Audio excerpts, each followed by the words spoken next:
So we'll be speaking about how to forgive when you can't forget, or how to forget when you can't forgive. Any of you have any life-long grudges against anyone? Or, oh, okay, we have a live specimen. Yeah. You know, something that may be a grievance, or someone may have hurt you in a way that you just cannot get it out of your system. And it even haunts you, even if you want to get it out of your system, you can't. Something like that? Yeah. Okay. I'm not saying that others don't have it. You're the only one that acknowledged it. That's, and of course, it touches upon many, many subjects, topics about human nature. And speaking from a purely, I guess, a scientific method, whenever you hear about a challenge, you always want to see if that challenge exists under different circumstances. So, for instance, and there are many studies that have been done on this, but let's say you take two people who have been hurt by someone, by a parent, just taking an example, and hurt in the same way, and yet one is more resilient than the other, and is able to some way transcend it, and the other child is unable to. So both of them suffered abuse or some other form of hurt, and have wounds, and yet one can forgive or forget, and one can't. So whenever you hear that, you right away say to yourself, okay, is it about what was done to you, or is it about you? Now, it doesn't justify abuse of any sort, or anyone having the right to hurt someone else, but it does bring into an intriguing element how much of it is about us and how we react to things. So all this is obviously part of the topic, and one of the best case studies that we, when I say we, the Jewish people have,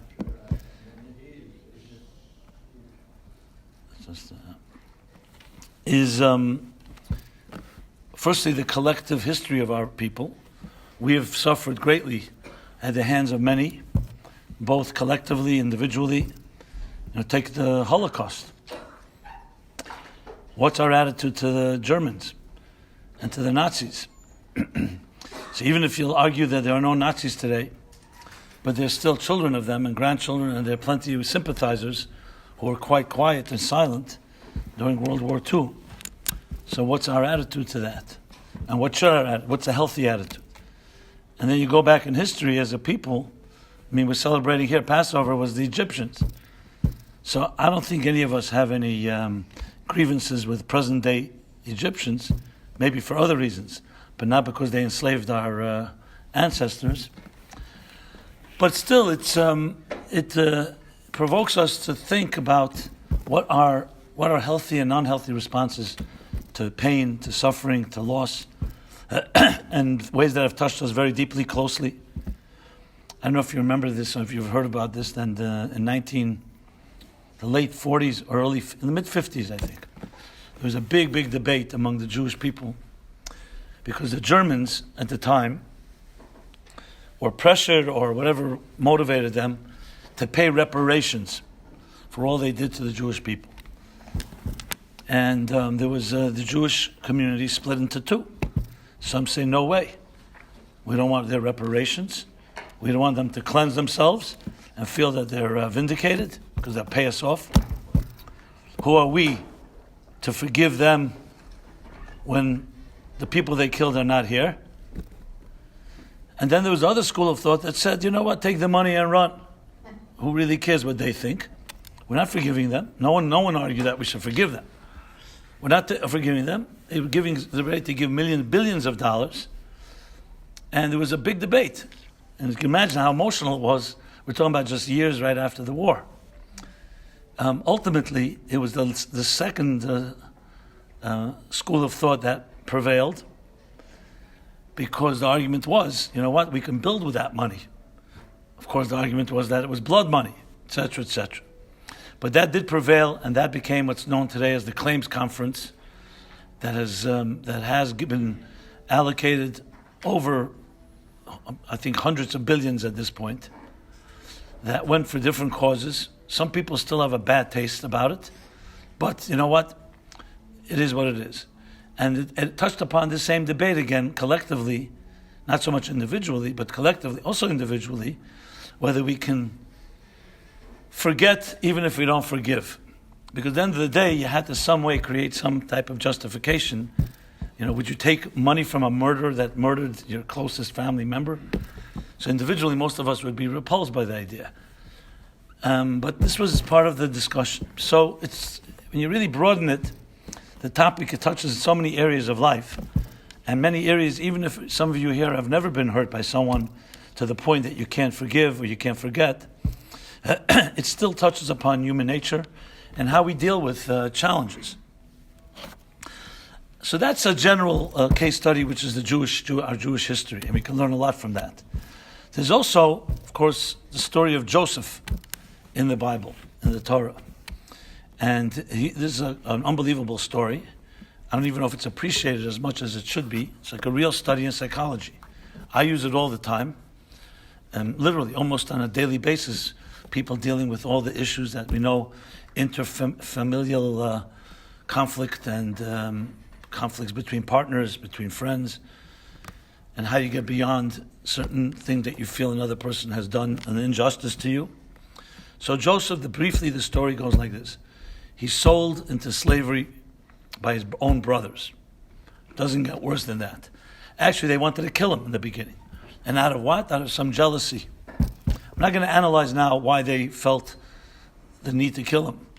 But that's what they did. And instead of killing him, they end up selling him into slavery. And it gets worse.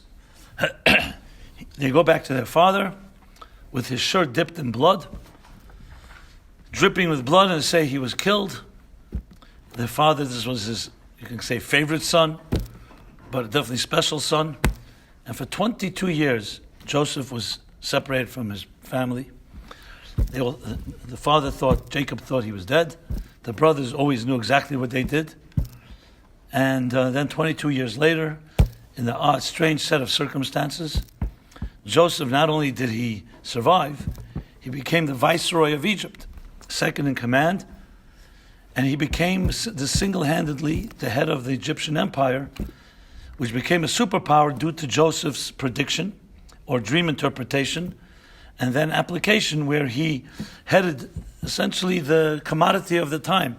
The Amazon of the old Egypt was grain, and he managed the grain industry. And there was the great famine. All the countries needed grain, and the only grain left after the famine was in Egypt. So Egypt became a superpower. And the helm was Joseph. And then, of course, his brothers coming for grain. He recognizes them. They don't recognize him because he was young. He was only 17 years old at the time. And ultimately, in a very dramatic set of events, there's finally the day that Joseph reveals himself to his brothers. So if you think about it, it's like ultimately what would be the reaction?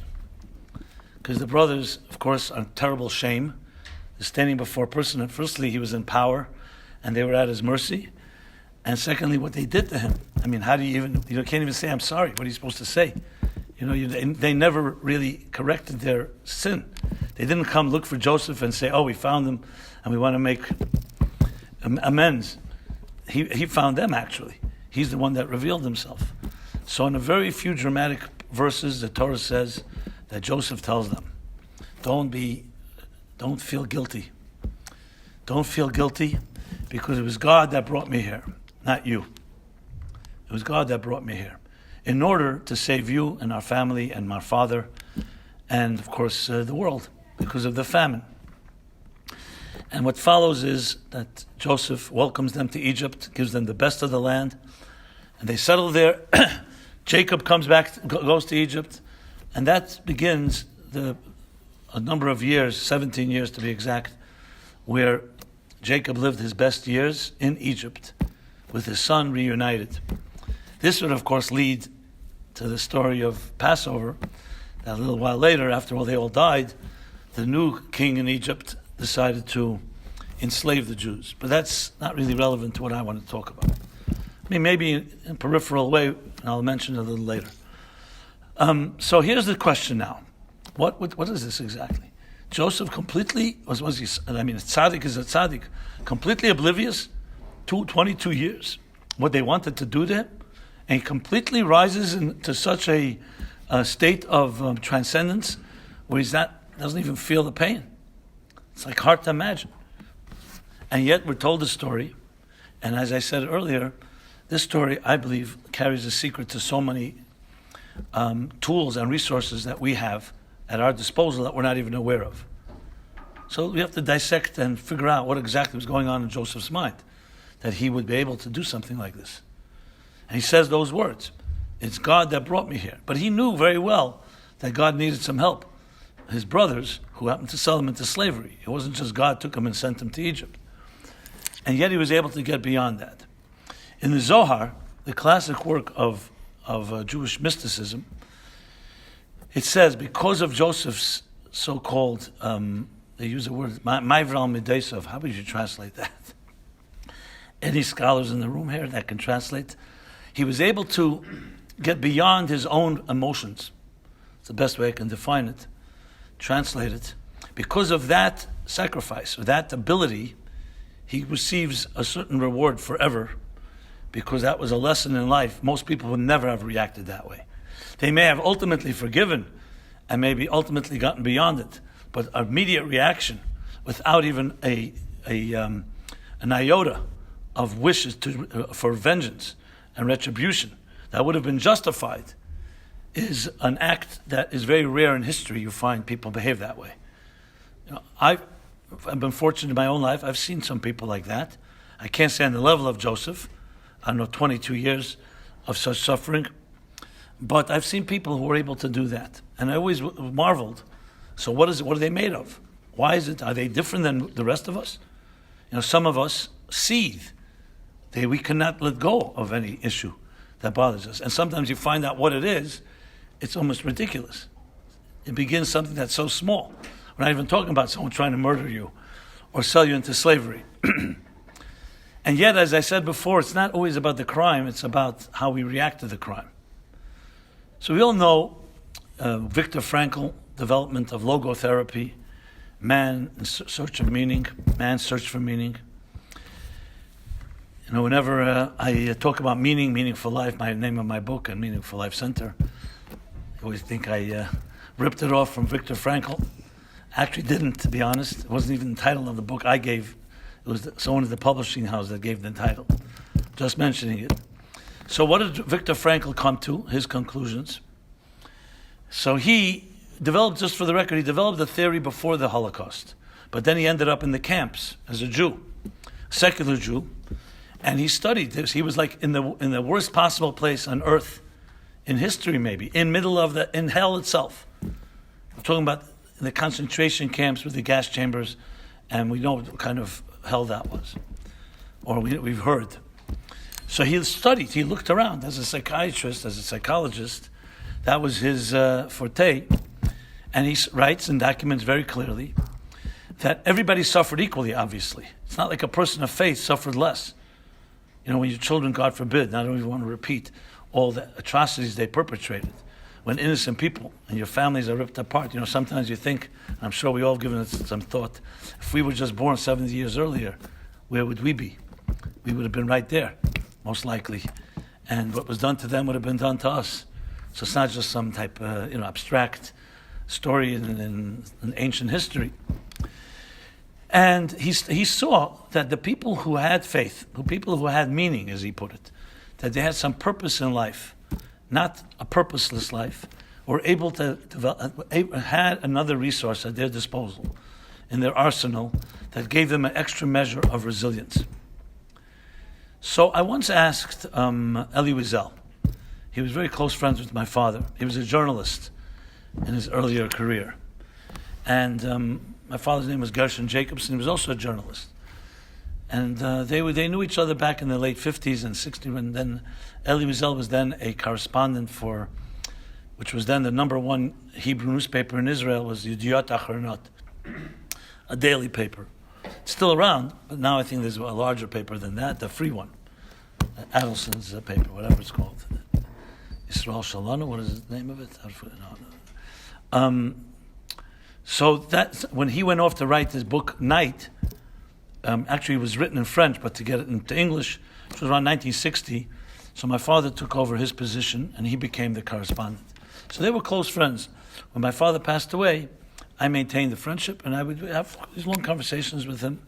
He helped different things my father did. The newspaper my father had founded, the Allgemeiner Journal, allgemeiner.com today. So this is a plug as well. Why not? So I once asked him, I said, is it true that when the Jews marched to the gas chambers, or marched to the gas chambers, some would sing a song called Ani Mamin, I believe with complete faith. And he said, we were in barracks that were not near the gas chambers. They didn't let us know what's happening, even though we knew. So I can't tell you what was happening there, but I can tell you in where we were, in our barracks, very often people would sing Ani Mamin, which means I believe with complete faith that Mashiach will come. And people who said Shema, Kaddish, other songs, prayers, it was very common. It's not spoken about a lot, but this was common because the Jews were all there, and they were in the worst possible place. So I said to him, with all respect, I'm just a spoiled American kid, and but I want to understand something. Doesn't it seem somewhat insane that the worst possible moment in the Jewish people's history, and God had forsaken them for all practical purposes, they would be singing God's praises, and I believe, and faith, and thank you. I mean, it's like at that point the Jews had all the right to be very angry at God. And they said, God, where are you? We were being killed because of you. Because it's you, they consider us the chosen people, the Jewish people. That what made us Jewish is because of God. Where are you? And you'd think that would be their reaction. And yet, what is this thing? People maintaining faith and expressing their faith, as I said, in the worst possible place. So I remember what he answered. I'll never forget what he answered. And I've heard it from numbers of Holocaust survivors, very similar response. He said, look, first of all, we know Jews are insane, so that's not a surprise. Okay.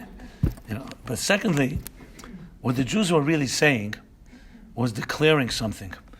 That you can take our lives, but you can't take our faith. You can take our bodies, but you can't take our souls. You can take us, but you're not going to take our children and our grandchildren, our great-grandchildren, because we will ultimately prevail. And if it won't be us, it will be the next generation. And if it won't be them, it'll be the generation that follows. So they were actually, it was a voice of defiance. It wasn't a voice of escapism and denial and living in fantasy. It was actually stating, we will not die. You'll kill us physically, but we are not going to die. And something will live on. And we look at it, that's exactly what happened. Yes, 6 million out of 18 million, a third of our people. And we were ready, how many people are we? Were decimated, taken. And you can imagine the 12 million that remained were not exactly in a good place either. Millions were orphans, widows, and widowers roaming around Europe without a home. No one wanted them, without family, without money, without anything. And American Jewry wasn't exactly thriving. It was assimilation was killing the Jews here. And if you look at all the obituaries written in the 1945 and 46 and 48, they all said that by 1990 there won't be one Jew left. And logically, statistically, scientifically, it makes sense. Because many of those 6 million were Jewish leaders, community leaders, teachers, rabbis, and so on. Entire communities that over 1,000 years thrived in Europe were gone. As I said, America was not exactly a place of thriving Judaism. So if you were a scientist, you'd make the same calculation. When the whole generation dies, that's it. No more Jews. The thing is, we never were subject to statistics. And statistics never worked with the Jews. And we did make it. And here we are in 2019 in Chantilly, Virginia, fressing away from barbecues to lunches, to dinners, to tea rooms. You can't get away from the food. It's like, and thousands of other Jewish communities all over the world. Yes, we have our challenges, but you cannot deny the miracle. This is like unbelievable. And if you ever go to Russia, the renaissance of Jewish life there, and that was also a God-forsaken place like another Egypt, or you go to Israel. Even Israel has its challenges. Like I always tell people who travel to Israel for the first time, like secular people, I said, just remember one thing, when you go to Israel. In Israel, the customer is always wrong. That's what you need to know. If you remember that, everything else will be great. They yell at each other. But Israel, you go there, you can't deny the fact that how beautiful you see the growth, the numbers, and so on. So this is not by accident. And what Rizal said, and what others, many Holocaust survivors, when you ask them a question like, so, aren't you angry what happened? Of course they're angry. Their blood boils. They're people that their lives completely were shattered.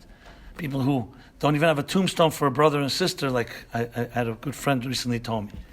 And he wanted to publish a book, and he says they don't have even a marker.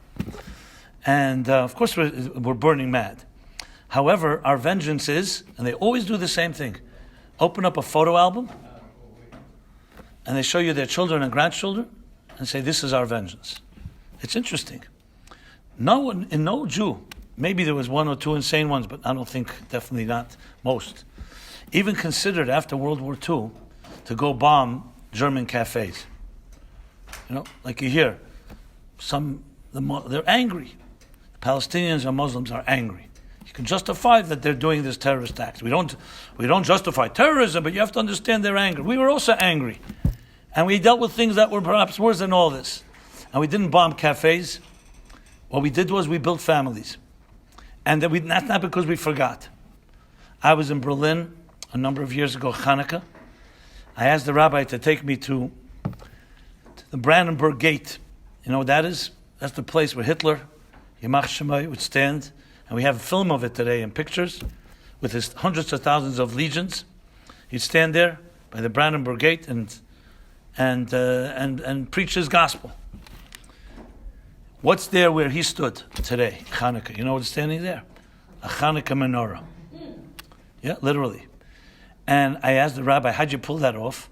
Because I see the Christmas trees are on the right and the left, and the menorah's in the center. So he says, I convinced the curator that for the choreography of the place, it seems like nice to have light in the center and trees on the side, Okay. And then you see little Jewish children running around there with kippot, women and girls lighting candles. And the grandchildren of the Nazis do not want you to know who they are. They change their names. They hide their identities. So yes, 6 million were killed, and we don't forget that. But who's standing with pride and who's ashamed? And these are all tremendous lessons. It'll take me back to Joseph shortly in our personal lives. Because what you learn from all of this is a psychology. It's a psychology of life. That's really what it is. And frankly, the entire world should be looking to Jews to figure out how we are so resilient. Now, the odd thing is, Jews are also known for being so neurotic, as Woody Allen has already popularized. And many Jews are dealing with a lot of psychological issues. I always find it very painful, actually. I understand we all need therapy, and there's all kinds of stuff that we need to deal with. But we have in our genes and we have in our history all the tools you need to get through anything. Whatever we suffer today doesn't come close to that. And I know that doesn't help. When you tell somebody, you think you suffered, someone else suffered more. I know that. So I'm not. That's not exactly the tone I'm suggesting. I'm really just saying, but what do we learn from somebody? At the end of the day, the best therapist, the best psychologist, the best coach, or whatever you want to call it, what they really can do is have a certain sensitivity and empathy, and perhaps provide some tools. But where do you think that these tools come from? Ultimately, the tools come from the soul, because the soul has healing powers. And just like we know the human body heals, and any good doctor will tell you, any humble doctor will tell you, we don't heal, we precipitate healing. We get rid of the obstacles, impediments that don't let the body heal properly. Am I correct, doctor? There's a doctor in the house. That's why I'm... That's what any good doctor will tell you. Doctors don't create life, and they don't take life. They have a knowledge, and they're able to, as I said, help speed up, help expedite, help initiate, ignite, whatever the words are, to create healing. The same thing is psychological challenges. We have a soul. And unfortunately, we weren't taught much about our souls. So I would submit this formula. The more body-like you are in consciousness, with more material type of consciousness you are, the more the grievances and the pains and the suffering in your life will impact you. And the more soulful you are, the less it will impact you. That doesn't mean that you don't suffer, but it means you won't identify with suffering. There's a thing called you suffer. It doesn't mean you've become a sufferer. Because you're able to have that resilience, as I mentioned, that ability to rise above. So I'll share a story that some may know. This is with the previous Chabad Rebbe, Rabbi Viktor Schneerson was his name. And he went through his own Holocaust. It was not at the hands of Hitler, it was at the hands of Stalin. So Stalin was another Hitler, just for practical purposes. Just did it a different way. One is organized as the Germans were. And when the Bolsheviks, when the communists, after the Russian Revolution took over, so religion, of course, the opiate of the masses, religion was considered to be complete toxic and had to be obliterated in every possible way. So anyone that was religious was considered a counter-revolutionary, meaning basically a criminal. Now, the Jewish people then, they say there were over 10 million Jews in Russia in the early part of the 20th century. There were no census, so we don't really know the exact numbers, but there's no question it was large numbers. The first immigration to the United States in the early 20th century came from either Eastern Europe or Russia, the pogroms and so on. So it was a tremendous amount of numbers, and Jewish leaders were conflicted what to do. Once they saw the pogroms were bad enough, but the communists was a whole new level. So then he felt this is no longer a future for the Jewish people here. But not everybody could leave. So there was all kinds of debates. Rabbi Schneerson, Rabbi Schneerson, he remained, and he created his own little secret army to do everything possible to maintain Judaism in Russia, the Soviet Union. Of course, this was very dangerous, and many of them got killed at all their efforts. So we're talking about having to create underground synagogues and underground mikvahs and shecht meat for kosher meat and circumcision. I mean, everything. Everything we take for granted as a given had to be somewhat done in ways that were hidden from the secret police, which were everywhere. Anyway, long story short, Rabbi Schneerson was seen as the arch enemy, and especially among whom? Among Jews who were the Jewish communists. They were called the Yevsektia. The Yevsektia, these were the worst anti-Semites of all. They were all grandchildren, actually, of Hasidim. Many of them were grandchildren of this Rabbi Schneerson's grandfather. As a matter of fact, when they came to arrest him, one of the people who arrested him, speaking fluent Yiddish with him, says, Rebbe, let me carry your bags, like my grandfather carried your grandfather's bags. So the Rebbe said to him, your grandfather carried my grandfather's bags where my grandfather wanted to go. And you want to carry my bags where you want me to go? No. So these were the worst of the worst. There are many stories. He actually wrote a thing called Masechta Gehenim, a tractate from hell, describing the diary of all his suffering. But the point I want to make is one story that to me is unbelievable. So he refused, he writes in his diary that he refused for his own dignity and his own pride to cooperate. He was not going to cooperate with them. If they want to kill him, they'll kill him, but he's not going down in any way weakened in morale. So he decided, even though he spoke fluent Russian, he's only going to speak in Yiddish, and that's that. He insists on having his talis and film. I mean, literally things that, he was in a place where not exactly you have due process. He didn't have a lawyer or anything like that. So once he was refusing to cooperate, so Lulav was his name, was this Jew whose grandfather was a chassid, points a gun to the head of the Rebbe and says to him, listen, Rebbe, in Yiddish, he says to him, any of you speak Yiddish? Okay, I'll say it in Yiddish and then I'll translate. He says, Rebbe, the pistol had gebitten the day von Asach Menschen. This pistol, this gun has changed the mind of many people. You better begin cooperating. And the Rebbe looked at him without being phased without blinking, and said to him, "Dit Satzke what's the word he was? Can allein warfen na Pachad, ze einer was hat ein Welt und a Sach Getter, aber nicht einer was hat ein Gott und a Sach Welten." He says this toy, that's what he called it, could frighten someone who has one world and many gods, but not someone who has one God and many worlds. That's what he answered. So the Lulav responded, "We will see who will prevail." And the Rebbe said, "Yes, we'll see who will prevail." A few weeks later, Lulav was killed, because nobody lasted there, you could imagine. They were not like exactly being protected. And what happened with the Rebbe? He came out of there. Pressure, whatever the reasons are, however you explain it, he actually was freed. They forced him to leave Russia in 1928, 27, and he ended up in Poland, in Europe, and then ended up in the United States. In 1940 he arrived. And so who prevailed? And what was his statement? Think about it. He basically was saying, no, I don't embrace death. I'm not looking to die. But you can't frighten someone that has many realities. If your only reality in this is this material existence, which is this material world, then when you die, it's over. It's called the end.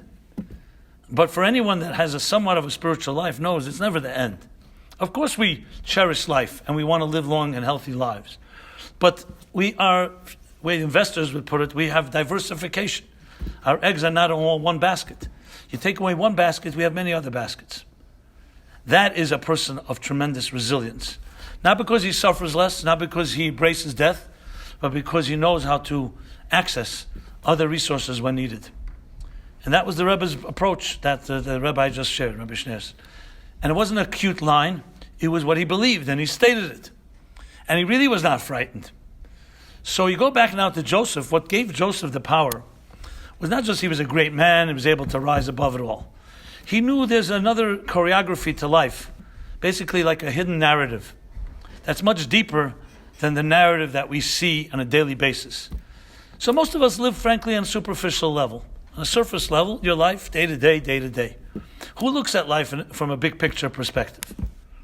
Now in business, they say people who have a big picture will succeed. People who live from day to day won't. But in life, we get so caught up with emotions that whatever it is that we're involved in, that becomes all of us. And it's hard to step back and say, one second, there's a bigger picture here. I'm literally dealing, unfortunately, with more than a case like this, with brothers that don't speak to each other. Why? Over money. Not, if it was about some type of real hurt, I could say, okay, we need to work with that.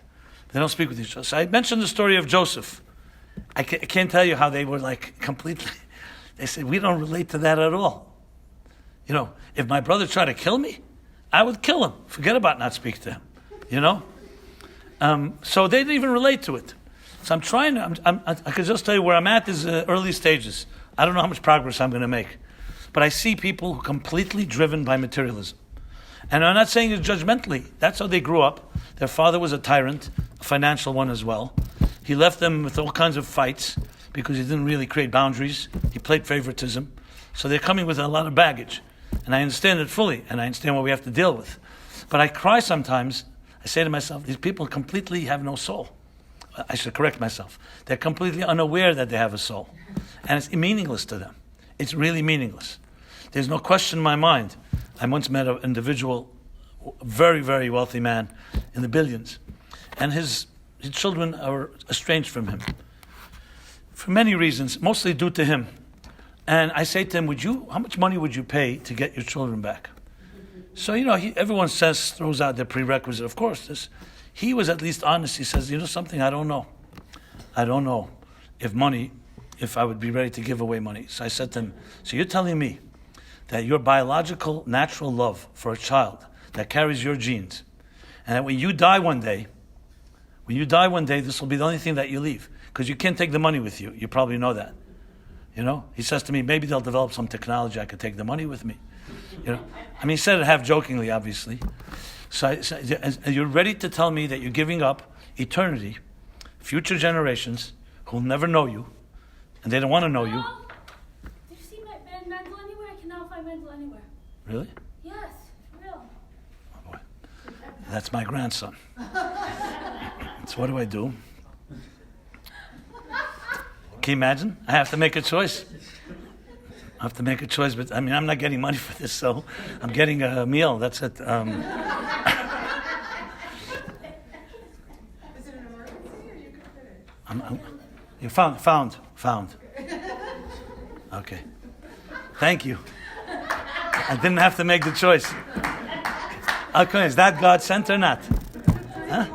As I was saying. If you walked out right now, we'd be like... Yeah, but I hope you'd understand. What can I tell you? No, if I was going to wait another minute or two, if it was, I would actually recruit all of you to go search. That's what we would do, Okay, listen. Okay, so there you have it. You see. So I was like, I wasn't shocked because I've seen things done to children. And I don't want to digress, but I've heard things in my life that I don't even want to repeat here. Real nightmares, how a parent can not just deprive a child, but actually hurt a child. When you hear stories, incest, rape, and so on. I said I wouldn't want to mention it, but I am. Okay, forever. I mean, and you say a parent, a child, like it's unheard of, because we all have a natural love to a child. We're not perfect, but go intentionally, deliberately go hurt your own child. So what can I say? The only thing I say to myself is that these people's souls are so locked and so trapped, and they can't even free themselves. Now, I'm an optimist. I always believe you can always find hope. And I don't want to I'm bringing the most nightmarish scenarios here. Let's bring it back to Joseph. So what Joseph had was very simple. Maybe that's not a good word to use. Both simple and complex. What he had was very one thing. He was sold into slavery, yes. He suffered greatly. But the only thing that kept him alive, I am sure of it, was exactly what kept the Jews alive when they marched to the gas chambers. That we don't understand this. It's horrible. We're angry. But there has to be a bigger picture here. And they did it not only because they're blind faith, because it was actually a tool. It's the only way that a person with pride and dignity. They tell the story, I don't know if it's true or not. A Nazi put a gun to the head of a Jew, was about to kill him. And the Jew asked, can I say something? He wanted to say his final prayers to God. So the Nazi said, sure. He let him speak. He started whispering. What are you saying? He says, I'm thanking my God for giving me life. He says, you're thanking your God? Look at you. You're a miserable Jew at my mercy. Where's your God here? She says, I'm thanking my God that he didn't create me like you. So, you hear a story like that. So who really lives on? We have an expression, the wicked, even in their lifetimes, they're dead. The righteous, even in their deaths, they're alive. Because what defines life? Now, thank God we live in a time where we don't have to make such choices. But there were times where our ancestors, our grandparents had to make such choices. And they chose eternal life over temporary life, if it came down to that. As I said, today we don't have this issue. Our issue is exactly that. Grievances we have, people may have hurt us. And remember, with Joseph, it was not an illusion. I can tell you, I don't know the numbers, but I can guarantee you it's more than 60%, 70% of episodes that I myself have dealt with, where a person had a grievance against someone, and then they find out later that the person never did it or never intended to do it, and it was more what you felt hurt than the actual thing. But here with Joseph, that was not the case. They actually did sell him into slavery. It was not his imagination. And as you probably know, the 10 martyrs that are killed, that we read about and pray about on Yom Kippur, were killed because that cruel emperor actually said, since you sold your brother into slavery, the Torah says the punishment for kidnapping is death. That's how the whole story begins. Now his intentions were cruel intentions, but he used the Torah concept. And the 10 martyrs, including Rabbi Akiva, they sent up a messenger to heaven and asked, is it true that we deserve punishment for what our grandparents did? Because the 10 martyrs were like the 10 tribes. They each came from another one of the tribes. And in heaven they said, yes, a decree has passed. So the brothers of Joseph actually were guilty as charged. But Joseph said, that's them, that's not my problem. They will get what they deserve, but my life is not going to be defined by another person's crimes. That was essentially the message. Now, only a person of a soul can say that. Because when we're hurt, our hurt is so intense. I mean, how often do we make the mistake someone insults you? And you react very quickly. and then later you regret it. So I always tell people, if someone insulted you or you feel they deserve some response, why don't you sleep on it? Wake up in the morning, think it over, and if you still want to make a response, you can always respond. So everyone tells me the same thing. By the time in the morning, I'm sure I won't have that reaction anymore. That's exactly the point. If it deserves a strong reaction, then that reaction will be there the next morning. In most cases, it's your own emotional reaction. Now, I'm not talking about now life and death. Obviously, you have to react to emergency. You can't sleep on emergency. But in general, in most cases, these are things that you can deal with. So the answer really, and this really works, even for people like us, not on the level of Joseph or the others that I mentioned here. It really comes down to this. There's two things that happen to you when someone hurts you. Is that what that person did and how you're going to react to it. And you have to learn to separate the two. The more you separate the two, that's the formula for forgiving even if you can't forget, or forgetting even if you can't forgive. Because what you say to yourself is this: that person did something really horrible. I'm not minimizing it. I'm not denying it. I'm not, like many people say, I don't want to swallow it and just overlook it. No, you don't overlook anything. But what does it have to do with me? I want to live my life tomorrow freed. My real estate, my mind, and my heart should not be preoccupied and consumed with another person's crimes. It's dignity of yourself. So in a very twisted way, ironically, when you allow yourself to not let go of a problem or a crime that was done to you or a hurt, you're actually undermining yourself. You're not getting even with that person because you're letting that person continue to hurt you by occupying your consciousness. And you can't think straight. And you can't, some people say, I cannot get over this. It's years have passed. I can't get over what was done. What's really happening has nothing to do with the other at this point. That person still, they deserve what they deserve, but you have essentially become an addict in a way, in a strange way, to that person, except in anger instead of love. Sometimes you find children who've been hurt by parents, and some of them continue staying with their parents and continue to be almost like enablers or codependent. You have this syndrome of staying close to your abuser because you're afraid to rock the boat, or you're afraid of the unknown evil more than the known evil, whatever it is. And then there are children who run away and say, I'd never want to talk to my parent again. And interestingly, even though that person has somewhat matured and they're no longer dependent, but the running away can also be equally dependent. You must run. So you're still in some way attached to that person. You're just attached by running away. The healthy place is to come to a point where you're so transcendent that it makes no difference. You're indifferent. So the hurt was done, but you separate yourself, that you don't become defined by the pain that happened to you. That is work. I'm not suggesting it doesn't take work. But if you want to know what is what is the objective, that's the objective. Not to minimize what happened, not to forget it even, but to free yourself from what happened. The concept of forgiveness. Do you know the word for forgiveness in Hebrew? Anybody? Mechila. Slicha, mechila. To be moichel someone. Yes, slicha is also correct. Slicha is also a form of forgiveness. Slach lanu, mechal lanu, kaper lanu is. But mechila comes from the root machal, to forgive. It's an interesting word because machal also means circle. It's a circle. So here, let's just visualize this. It's like a mind, what do you call it, imagery. You have relationships, we all have relationships. That's our first relationships are with our families. Parents, siblings, children, whoever it is in your immediate family. Your family is your circle. That's what we call it, a circle. It's your circle. Circle in many ways is like a protective element, like a home. It encircles you, it protects you, it from the elements around you. That's what a healthy circle is like. Now, when there's a break in a relationship, whether either between parent and child, between siblings, between spouses, the circle has been cracked. It's like broken. The circle has been broken.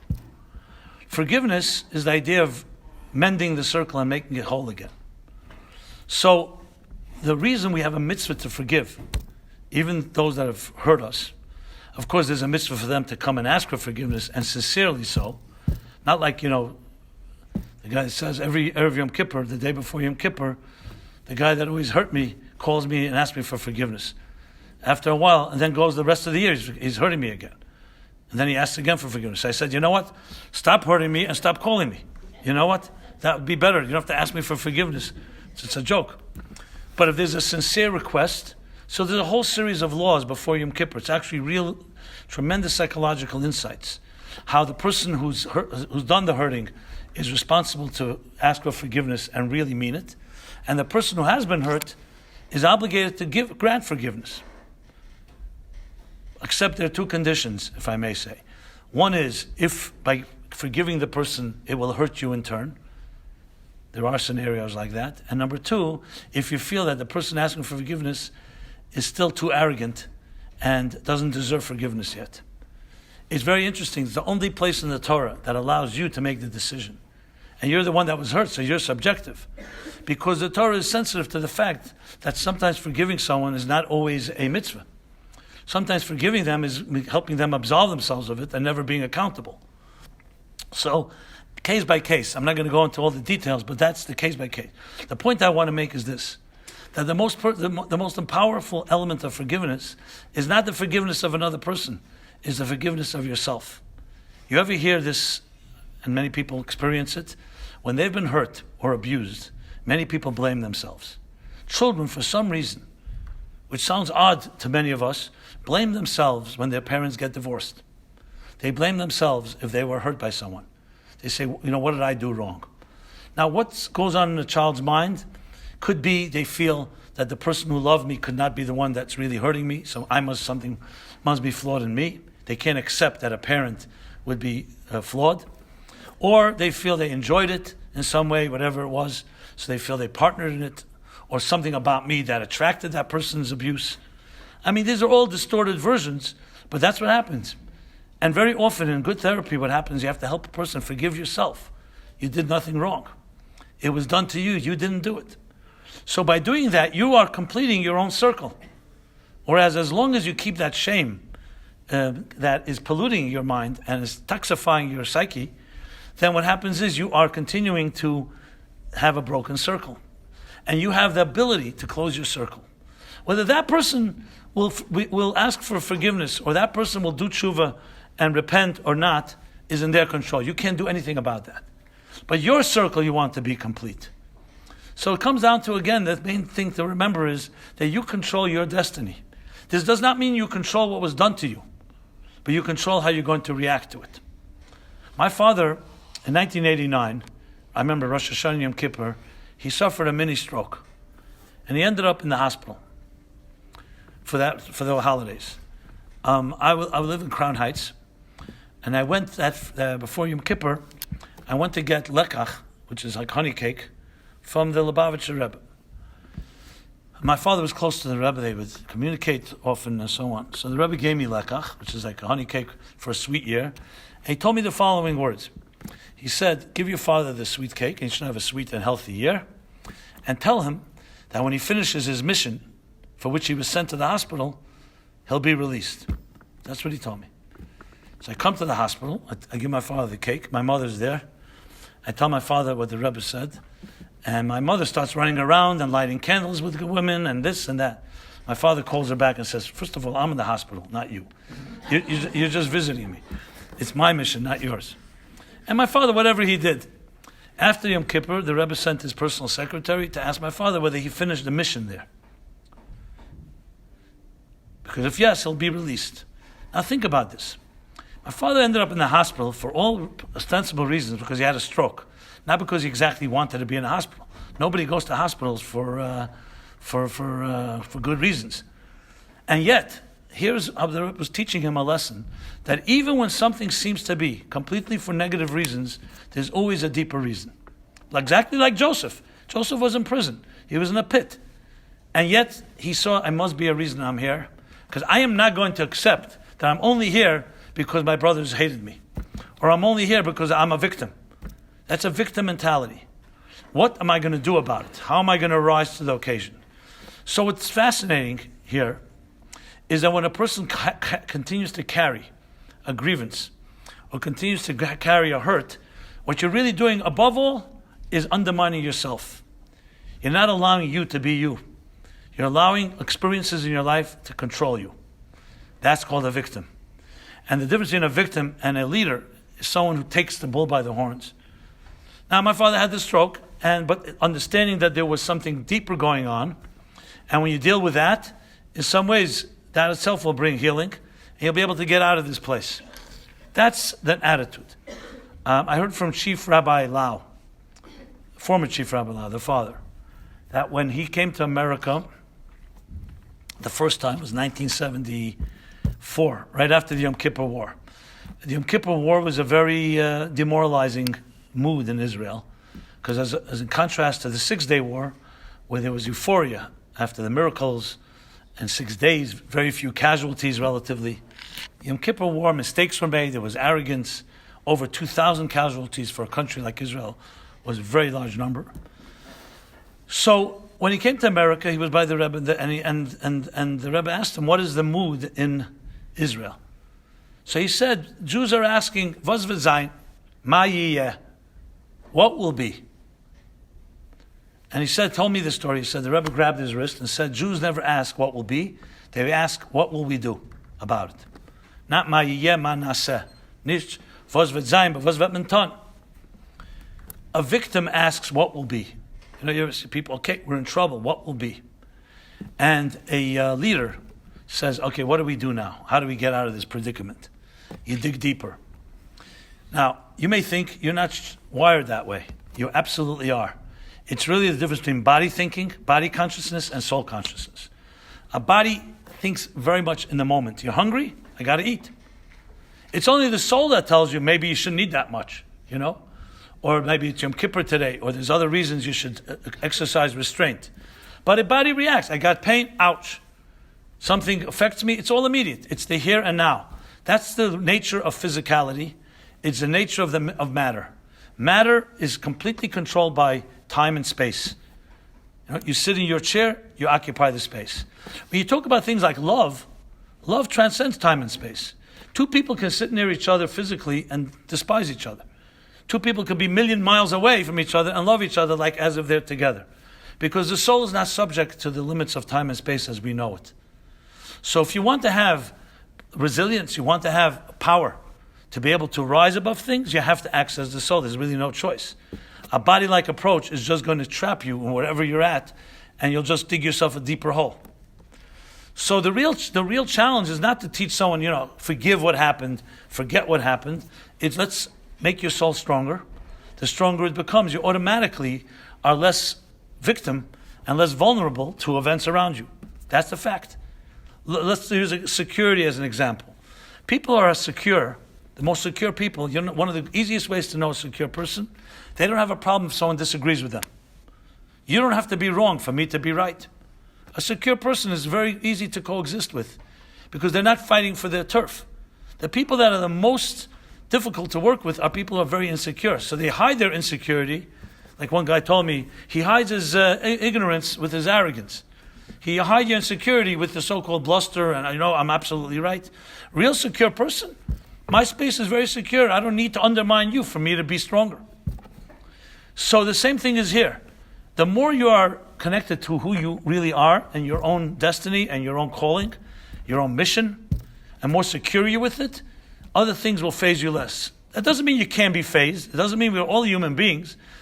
Even if the most soulful people at times will be hurt and they'll feel hurt, but they can easily respond. They have much more resilience. They have more like buffers, so to speak. Because they rely on, as I said before, they always have another world to depend on. I see some people, I live in New York, epidemic of single life.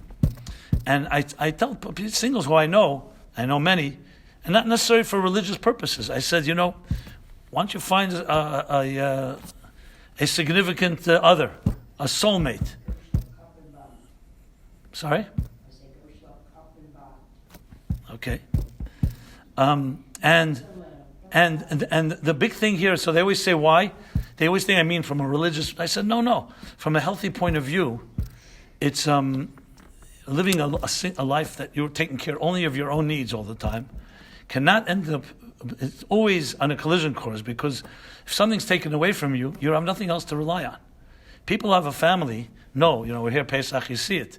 Even if it went a bad day, you have your children, you have your grandchildren. I have sometimes days it's not so great, so I run to my grandchildren, and they wonder why I'm hugging them so much. Like, what do you want from me? Type of idea. I mean, I'm just using that as an example. But the point I'm making here, it's again, diversification. And that only comes from a soulful type of approach to life. So in practical terms, can I tell you right here, if someone, you said, you raised your hand in the beginning. Can I give someone advice right here and now what to do? I always prefer to speak one-on-one and understand the circumstances. And it's case by case. There's no really one formula that fits all. But there are some principles that definitely you can employ. And it may sound a little out of the way, but strengthening your soul is the greatest possible thing you can do to being less trapped by things that have happened in your past. Now, most people say, 1 second, why are you telling me that? Why don't I just let's talk about the past. Let me diffuse it. Let me see that it's not so bad. Let me see that, whatever. That's not how it works. Again, we'll turn to the doctor. What's the best thing you can do to have a healthy body? Yes, obviously, if you have disease, infection, you have to deal with it. But the best thing you can do is strengthen the rest of your body. Then your whole body is stronger. So automatically, your immune system is stronger. So whatever medication or interventions are done will be easier for them to take hold. That's a given. And obviously, the healthier you are, the less prone you are to lack of health. It's exactly the same thing with our spiritual and psychological and emotional health. It's exactly the same way. The stronger you are in the areas of your strengths, the more likely that you will not be trapped and not be hurt by your weaker parts. One way to do this is help people, for example, find a skill, a talent, a musical instrument, writing. Do things that you love, that you're passionate about. Because then you're taking the energy of your life, the passion, and directing it and harnessing it towards something constructive. What do you think happens then? There's less energy to be wasted on past grievances. It's as simple as that. When your life is empty and you're not doing anything, what do you think you're going to think about? The things that haunt you most. All the demons will come back to you. They tell this joke about this guy that was having nightmares. He had like that under his bed were demons and all kinds of monsters, and he couldn't sleep at night. So he went to a psychiatrist. Okay, long-term therapy here. We got to figure out your childhood, your mother's childhood. We're going to go back to Adam and Eve, the Garden of Eden. And what will this luxury cost me? $500 an hour. Okay, so he's going to these $500 an hour sessions, and officially supposed to help him sleep better. Meanwhile, nothing's changing.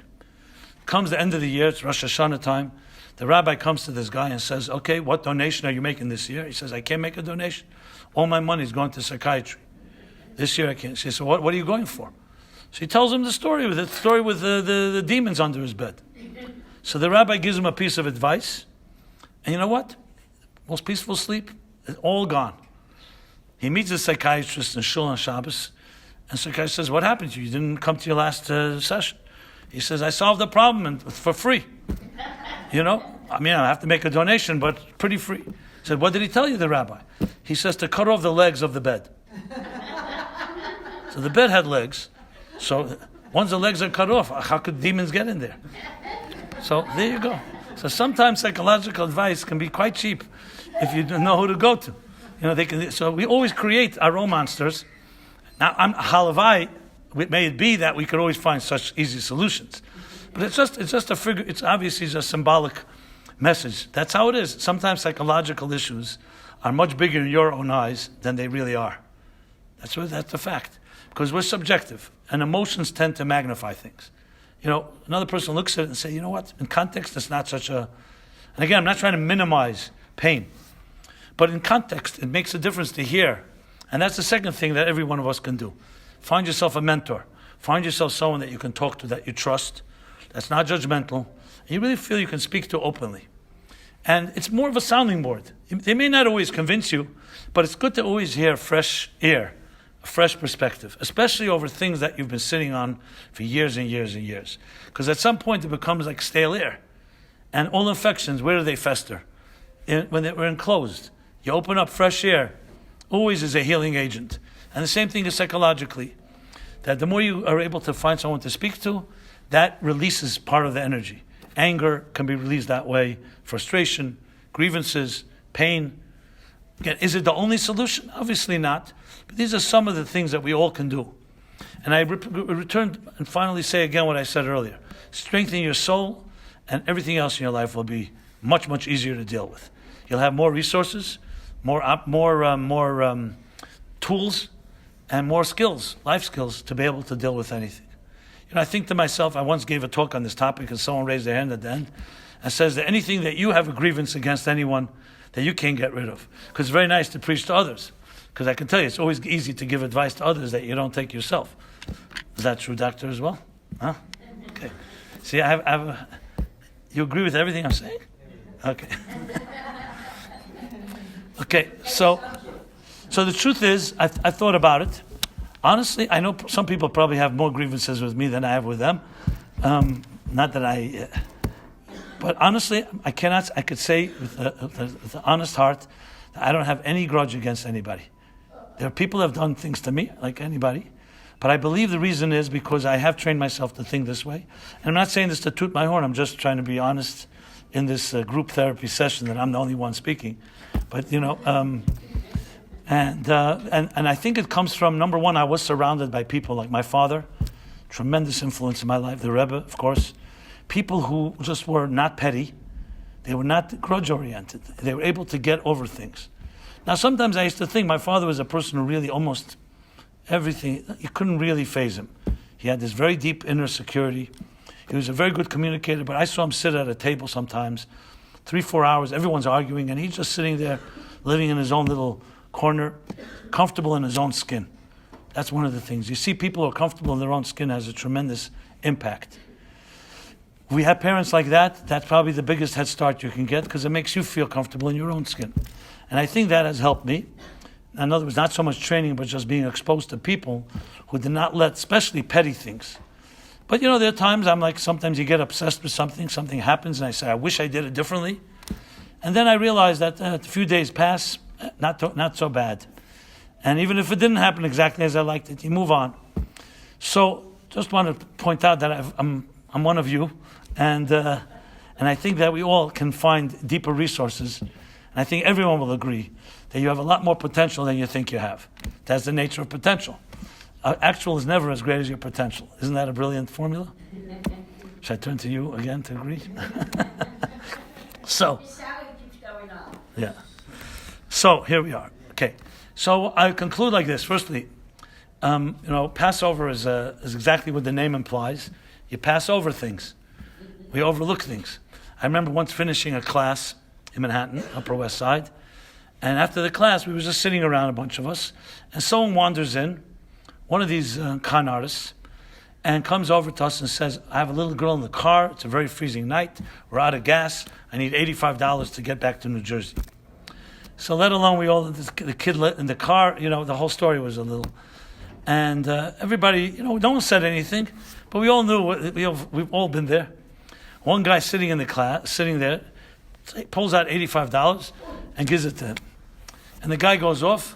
Someone goes to the window, no car, no nothing. He went off his way, He made his $85. So I asked the guy, his name was Greg. I said, we all know the guy probably was not needy $85. So he answered a very interesting answer. He said, look, when I come up to heaven one day, and I'm going to say some type of thing that was not exactly accurate, I want them to overlook it too. And that's what he said. So I overlooked his conning, so that maybe I'll overlook my conning. I found it to be a very interesting perspective. He didn't care about the guy. He did what he felt he should do, and that's it. I'm not going to get into could you use 85 for something else, but many of us would get furious, and that and so on. I just saw it like he let it ride over him. Just an example that I just came to mind. So in Passover, we learned to pass over things. We learned to transcend. And we learned that we were given transcendence by the fact that we have a history, as I said at the outset, of thousands of years. And you know what? We're a happy people. Yes, we have a lot of pain. We've suffered a lot. But we developed humor. We've developed resilience. And we've developed strengths that are tremendous. Unfortunately, in an odd way, in free times and in times of we have all the gifts possible, sometimes we suffer from more psychological ailments than our grandparents did. Go explain that one. That's another topic for another day, of the apathy that's created through comfort zones. But I think if we all look at ourselves and look at each other, we're here. I was enjoying myself tremendously meeting many of you for the first time. I always like to meet new people. It's great. And it also helps you transcend yourself. You're not into yourself and only to the people you know. It's good to say hello to someone you don't know. And you never know what they can teach you. They may be able to bring you something that no one else can bring you. So it's just another suggestion of how to use this Pesach as an opportunity, even during the meals, but also between them, or if you can find the time. So everyone, thank you so much. And if anybody has any, thank you. If anybody has any questions, lunch isn't till 1, so. Tea room. Go right there. Go make a beeline. Yeah. Much of what you're talking about are grievances of the past. What happens when you live in a situation in which the grievances of the past are reinforced by things that continue to happen in the present? Okay, excellent question. Yeah, I'll repeat it. The question is that most of what I spoke about was something from the grievances in the past. What about things that are continuing to in the present? I'll give an example. I'll just take it further. I actually had someone spoke about this with me yesterday here. They say, I hate coming Passover with my family because my family's not a healthy family, but we put on the show. You come for the pictures, for Hanukkah, for Pesach, for this and that. And I try to avoid it, but sometimes I can't. So I would say the following. Let's be practical. The first thing one should always do if they're in a situation where the present is a problem, you have to get out of the line of fire. To use another medical example, the first thing you rush someone into emergency room, you got to stop the bleeding. You can't start diagnosing things and intervening without even knowing what the problem is. So the first thing is you got to get out of a line of fire. If there's an existing situation where there's toxic energy or some other negative stuff, the first thing is you have to try to avoid it as much as possible. Now, we'll get to a situation if you can't avoid it. And that would mean that if, for example, the grievances we're talking about are coming from a parent or from a child or from a neighbor or someone you know, the best thing is to try to avoid it as much as possible if you're an adult. I don't think we have to always go into the head-on and say, okay, I'm going to tackle it. In most cases, probably you've tried to tackle it if you're in that situation and it didn't work. So sometimes that's not the place you necessarily have to hang around. Maybe it's a person that you should try to minimize contact with. I know there's complications because if it's a family member, they say, why are you not coming to my simcha? And why are you not coming to this? And why are you not coming to that? And you don't want to go into it because they don't get it. So you sometimes have to be creative and always find another excuse or something like that. And if there's no choice, what I always suggest to people, I have a situation where a woman unfortunately was molested by her own brother. The family refuses to address it. She's terrified actually of bringing it up to her parents. Every time he has a child's wedding, she's in nightmares. She doesn't want to be there. So I've been working on it. I said, who says you have to go? Your husband supports you. So you don't go to the wedding. If they have a problem wanting to find out why you don't go, let them come to you and find out. And you'll tell them what you want to tell them. But she's terrified of rocking the boat when she's the victim. So in every situation, you have to measure it, whatever you're capable of doing. If there's no way to avoid something, so then one way to deal with it is you prepare yourself. If it's like an event you have to go to, for whatever reason. So you talk to supporting friends, and you build up a type of defense mechanism so you know that when you get in there, you're not just thrown to the wolves, and you have tools to deal with it, and then you gracefully exit as soon as you can. If you're talking about really direct on the worst scenario. In most cases, you have situations, for example, co-workers. You got to go to work, but you have a co-worker that's just a pain in the butt. A person who's obnoxious or something. I don't know if I have a quick fix for that. If you have to keep that job. So there's ways that you deflect, you try to avoid. And I think the worst thing is to get engaged and get trapped into a vicious cycle of acting and reacting, and then you get yourself into a real mess. But again, this would be probably best answered if case by case, because if I don't know the details, it's hard to really. And I just gave some general scenarios. At the end of the day, everything I spoke about fits to that as well. You want to also get the place, like you say, I go to work. I'm going to work for my job. I'm not going to work. I don't have to have a relationship with every obnoxious person in sight, that doesn't know how to treat me respectfully. So I think you have to also find that type of relief. I think that when you rely too much on a certain individual for support or for a vote of confidence, and they end up being someone that hurts you, that can be big trouble, because you become dependent on a person that's not dependable, and is worse. They may even be hurting you. That often happens. People become this weird attachment to someone that's hurting you, like this is similar to the Stockholm syndrome, where you are like connected to the person, to your captor, so to speak. So that's of course more complicated, but everything can be solved. The worst thing you want to do is isolate yourself, not talk to anyone, and just suffer in silence. Never let that happen, because that's the worst. Then you just feed into your own nightmares and you start wallowing and marinating in your own misery. That's very, very unhealthy. You have to open it up. You have to talk to someone, act something, because the worst thing is you become trapped in a demoralizing victim state. That's why it's so vital to be able to come out of that and celebrate with someone. That's why simcha, joy, is always with others. You can't celebrate yourself. So that's some suggestions in that regard. Okay, so great. Thank you so much. My pleasure. Thank you.